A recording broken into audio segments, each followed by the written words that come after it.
Good morning students. आज first year physical chemistry में हम पढ़ेंगे सोमरफील्ड एक्सटेंशन। बोर के कंसेप्ट की कमियों को दूर करके हम सोमरफील्ड एक्सटेंशन के बारे में आगे जानेंगे। बोर के कंसेप्ट के अकॉर्डिंगली इसमें दो इम्पोर्टेंट बात थी। Hydrogen and hydrogen like atom को ये बहुत अच्छी तरीके से एक्सप्लेन कर देता है। जिसमें 1 इलेक्ट्रॉन होता है उस सिस्टम को ये बहुत अच्छी तरीके से एक्सप्लेन करता है। 1 इलेक्ट्रॉन किस में है? हाइड्रोजन में है, helium plus, lithium 2 plus, beryllium 3 plus में। दूसरी बात, बोर ने अपने फार्मूले से एनर्जी और रेडियस का जो कैलकुलेशन किया that is in close agreement with experimental data. ये दोनों चीज़ बोर के मॉडल को एविडेंस के रूप में प्रूव करती हैं। बोर के मॉडल में कुछ कमियां थी जो इस प्रकार है।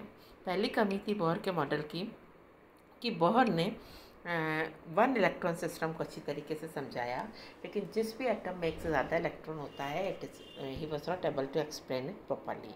दूसरी बात, बोर ने अपने को कहा quantization of angular momentum that is mvr equal to nh/2π।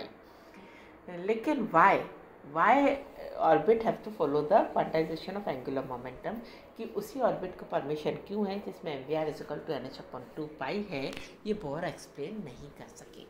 Third point, energy and radius calculation जो बोर ने की, उसके लिए उन्होंने फार्मूला कौन सा यूज़ किया? वेव मैकेनिक्स का, तरंग यांत्रिकी का यूज़ किया। जबकि बोर ने अपने मॉडल में कहा है कि इलेक्ट्रॉन एक पार्टिकल है, तो पार्टिकल है तो वेव मैकेनिक्स का formula how can we use. Fourth drawback इसका था कि इलेक्ट्रॉन पार्टिकल है तो वेव नेचर के बारे में, जो इसके पहले इलेक्ट्रॉन की वेव नेचर मानी जाती थी, उसके बारे में बोर हमारे साइलेंट रहे। बोर ने उसके लिए हमें कुछ भी नहीं कहा कि ये वेव नेचर का क्या हुआ। इलेक्ट्रॉन पार्टिकल है, रिवॉल्व करता है, इसके बारे में उन्होंने समझाया। नेक्स्ट टॉपिक था, बोर ने लाइन स्पेक्ट्रम समझाया कि जब भी एक लेवल से दूसरे लेवल में इलेक्ट्रॉन जंप करता है तो इन दोनों के डिफरेंस ऑफ एनर्जी के बराबर एनर्जी को एब्जॉर्ब या एमिट करता है। तो एक ही लाइन आती है, लेकिन जब अच्छे स्पेक्ट्रोस्कोप डेवलप हो गए तो हमें पता लगा कि एक लाइन नहीं है, वास्तव में 2 या 3 लाइनों का ग्रुप है, जिसे हम क्या बोलते हैं? बैंड स्पेक्ट्रम है। इस तरीके से ग्रुप है। Bohr was not able to explain the band spectrum. Next topic था इसका कि बोर ने जो अपने फार्मूले से आयनन विभव के मान की गणना की, ये सही नहीं थी। नेक्स्ट टॉपिक था Zeeman effect and Stark effect. Splitting of spectral line in presence of magnetic field Bohr explain नहीं कर पाए, जिसे हम जीमैन इफेक्ट कहते हैं। और Stark effect splitting of spectral line in presence of electric field होता है। तो इन दोनों को बोर एक्सप्लेन नहीं कर पाए कि क्यों एक स्पेक्ट्रम रेखा जब चुंबकीय क्षेत्र और विद्युत क्षेत्र के प्रभाव में रखी जाती है तो 2 या 3 लाइनों के ग्रुप में क्यों टूट जाती है। बोर इस बात को नहीं समझा सके। नेक्स्ट ड्रॉबैक था, बोर ने अपने फार्मूले से एनर्जी और रेडियस का कैलकुलेशन किया था। Radius means position of the electron इन्होंने बताई, energy means velocity of the electron इन्होंने बताई।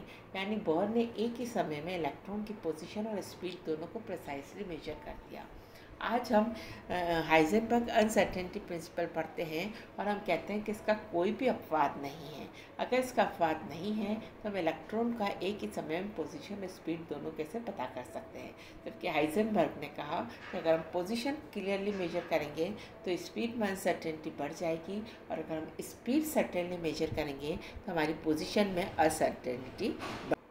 बोर की इस कमियों को दूर करने के लिए जो नया कंसेप्ट दिया वो सोमरफील्ड ने दिया। सोमरफील्ड ने एक नया कंसेप्ट यहाँ ये दिया कि एक एनर्जी लेवल के अंदर कुछ सब लेवल्स होते हैं, एक के अंदर कुछ सब पार्टीशंस होते हैं। तो इसी पार्टीशन को समझाने के लिए सोमरफील्ड ने क्या कंसेप्ट दिया? सोमरफील्ड ने कहा कि इलेक्ट्रॉन न्यूक्लियस के चारों तरफ सर्कुलर ऑर्बिट में चक्कर ना लगा करके कौन से ऑर्बिट में चक्कर लगाता है? Electron revolve around the nucleus in elliptical orbit. जब भी न्यूक्लियस के चारों तरफ इलिप्टिकल ऑर्बिट होगी तो यहाँ पर 2 फैक्टर काम करेंगे, 2 वेरिएबल आएगा। पहला वेरिएबल हमारा रेडियस फैक्टर है और दूसरा वेरिएबल हमारा एंगल है, एजीमुथल फैक्टर है। अभी तक हमारे पास केवल एक ही वेरिएबल था। सर्कुलर ऑर्बिट है तो variable number is 1, and if we have the elliptical orbit, then we have 2 variables. One is the radius factor and another is the azimuthal factor. इस फैक्टर को काउंट करने से हम 2-3 ड्रॉबैक्स बोर के solve कर पाएंगे। Let us see how we can solve this. First point of this theory is circular orbit is the special case of elliptical orbit. Electron revolve around the nucleus in elliptical orbit. लेकिन उसका एक special case होता है circular orbit. Minimum वाला जो भाग होता है वो सर्कुलर ऑर्बिट होता है. जब 1 इलेक्ट्रॉन है, जब हाइड्रोजन का केस है तो उसमें केवल एक सर्कुलर ऑर्बिट है. जब जैसे ही 1 से 2 इलेक्ट्रॉन हुए तो एक सर्कुलर ऑर्बिट होगा, एक इलिप्टिकल ऑर्बिट होगा. 2 से 3 शेल होगा तो 3 शेल में एक सर्कुलर होगा और 2 इलिप्टिकल होंगे. तो हर शेल के अंदर सब शेल होते हैं. तो लोवेस्ट सब शेल सर्कुलर होगा और उसके बाद इलिप्टिकल होगा. इलिप्टिकल में जब इलेक्ट्रॉन रोटेट करेगा तो इलिप्टिकल में क्या होगा, देखो बच्चों, जब इलिप्टिकल ऑर्बिट है तो इलेक्ट्रॉन की पोजीशन जैसे जैसे चेंज होती जाती है उसका रेडियस चेंज होता जाता है. उसके कारण रिलेटिविटी की जब हम बात करते हैं तो उस रिलेटिविटी के बेस पर रेडियस चेंज होने के साथ साथ इलेक्ट्रॉन की वेलोसिटी भी चेंज होगी और वेलोसिटी चेंज होगा तो रिलेटिव मास भी चेंज होगा. मास, एनर्जी, एंगुलर मोमेंटम रिलेटिविटी के कंसेप्ट में चेंज होते हैं. इसके कारण उसकी एनर्जी में डिफरेंस आ जाता है. सर्कुलर में जो सेम एक एनर्जी होती है ये अलग अलग रेडियस पर अलग अलग एनर्जी देता है. तो हम रफ बेस पर ये समझ सकते हैं कि फर्स्ट शेल में एक ही सब शेल है, सेकंड शेल में 2 सब शेल है. अब बच्चों देखो, 2 सब शेल है तो पहले वाले से भी आएगा और दूसरे वाले से भी आएगा. तो एक लाइन की जगह 2 लाइन मिलेगी, यानी लाइन स्पेक्ट्रम की जगह हमें बैंड स्पेक्ट्रम मिलेगा. तो समरफील्ड एक्सटेंशन को समझने से हम लाइन स्पेक्ट्रम को बैंड स्पेक्ट्रम में समझ सकते हैं. समरफील्ड ने इस ड्रॉबैक को दूर कर दिया.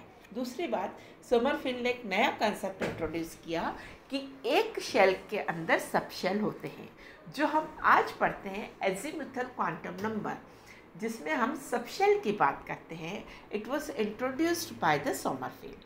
लेकिन इसके ड्रॉबैक्स क्या है? पहला ड्रॉबैक, अगेन ये हायर इलेक्ट्रॉन नंबर के लिए अपने अच्छी तरीके से एक्सप्लेन नहीं कर पाता है. दूसरा ड्रॉबैक हमने ये कह दिया कि एजीमुथल क्वांटम नंबर समरफील्ड ने इंट्रोड्यूस की. लेकिन समरफील्ड ने क्या कहा, n = 1 तो सब शेल इज़ 1. n = 2 तो इसका नंबर क्या होगा, 1 और 2. n = 3 तो इसका नंबर क्या होगा, 1, 2, 3. लेकिन आज हम जो पढ़ते हैं azimuthal quantum number l = 0 to n-1, यानी इसकी वैल्यू 1 के लिए 0 है, 2 के लिए 1 है और 3 के लिए 2 है. तो वैल्यू में डिफरेंस है, लेकिन कंसेप्ट समरफील्ड ने इंट्रोड्यूस किया. तो ये हम मॉडल पढ़ रहे थे, बोर मॉडल पढ़ा, फिर हमने समरफील्ड एक्सटेंशन पढ़ा. नेक्स्ट टर्न पर हम dual concept of matter and electron पढ़ेंगे. थैंक